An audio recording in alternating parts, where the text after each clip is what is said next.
வணக்கம். நிறைய பேரண்ட்ஸ் வந்து அவங்க குழந்தைங்கள்ட்ட பிஹேவியர் ப்ராப்ளம் இருக்குன்னு அழைச்சிட்டு வராங்க. அந்த குழந்தைங்க வந்து அவங்க பேரண்ட்ஸை அல்லது மற்ற குழந்தைங்கள அடிக்கிறாங்க அல்லது கிள்றாங்கன்னு சொல்லிட்டு அழைச்சிட்டு வருவாங்க. அந்த பேரண்ட்ஸ்கிட்ட பேசும்போது நான் கவனிச்சது என்னன்னா, அந்த குழந்தைங்க எவ்வளவு அடித்தாலும் அந்த பேரண்ட்ஸ் வந்து அந்த குழந்தைங்கள திட்டுறதும் இல்லை, அவங்களுக்கு வந்து திருப்பி ஒரு அடி கொடுக்குறதும் இல்லை.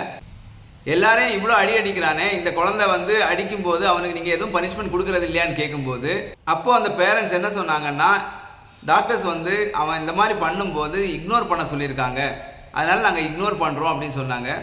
அந்த இக்னோர் பண்ணுறேன்ன பேரில் அந்த குழந்தைங்கள லேசாக கூட அதட்டுறது கூட கிடையாது. அந்த குழந்தைங்கள திட்டுறதுனாலையோ பனிஷ்மெண்ட் பண்ணுறதுனாலையோ அந்த குழந்தைங்களோட சைக்காலஜி அஃபெக்ட் ஆயிரும்னு சொல்லிட்டு அந்த குழந்தைங்கள எதுவுமே சொல்கிறதில்ல. அந்த குழந்தைங்க இதுதான் சாக்குன்னு சொல்லிட்டு அந்த பேரண்ட்ஸை போட்டு ரொம்ப படுத்துகிறாங்க. அந்த குழந்தைங்க மற்றவங்கள அடிக்கிறாங்க. இந்த குழந்தைங்க ஏன் வந்து இக்னோர் பண்ணால் கூட திரும்பி திரும்பி இந்த பேரண்ட்ஸை அடிக்கிறாங்க? யூஸ்வலி ஏதாவது ஒரு பிஹேவியர் பண்ணும்போது அதை நம்ம இக்னோர் பண்ணால் அந்த பிஹேவியர் ஆட்டோமேட்டிக்காக கம்மியாயிடும். ஆனால் மற்றவங்களை அடிக்கும்போது இந்த குழந்தைங்களுக்கு ஏன் இந்த பிஹேவியர் கம்மியாக மாட்டேங்குது? இதை நாம் தெரிஞ்சுக்கணுன்னா மனுஷனோட ஒரு இயல்பு நம்ம புரிஞ்சுக்கணும். உதாரணமாக குழந்தைங்க வந்து தரையில் முட்டும்போது நீங்கள் இக்னோர் பண்ணிங்கன்னா அந்த பெயின் வந்து அந்த குழந்தைங்களுக்கு தான் வரும். ஸோ அந்த குழந்தை கொஞ்ச நேரம் வந்து தரையில் முட்டிட்டு அந்த குழந்தைங்க வந்து திருப்பி முட்டாமல் எந்திரிச்சு போயிடும். ஆனால் இன்னொரு குழந்தைய அடிக்கும்போது இந்த குழந்தைக்கு எந்த பனிஷ்மெண்ட்டும் கொடுக்காம இக்னோர் பண்ணிங்கன்னா இந்த குழந்தைக்கு எந்த பெயினும் இருக்காது, ஆப்போசிட் குழந்தைக்கு தான் அந்த பெயின் இருக்கும். ஸோ இந்த குழந்தைய பார்த்தோன்னே அந்த குழந்தை வந்து பயந்து ஓடும். மனிதனுக்கு ஒரு குணம் இருக்குது, தன்னை பார்த்து எல்லாரும் பயப்படணும், பயந்தா வந்து அவனுக்கு உள்ளூர ஒரு சந்தோஷம் கிடைக்கும். நாம தான் பெரிய ஆளுன்னு சொல்கிற அந்த ஒரு ஃபீல் கிடைக்குது.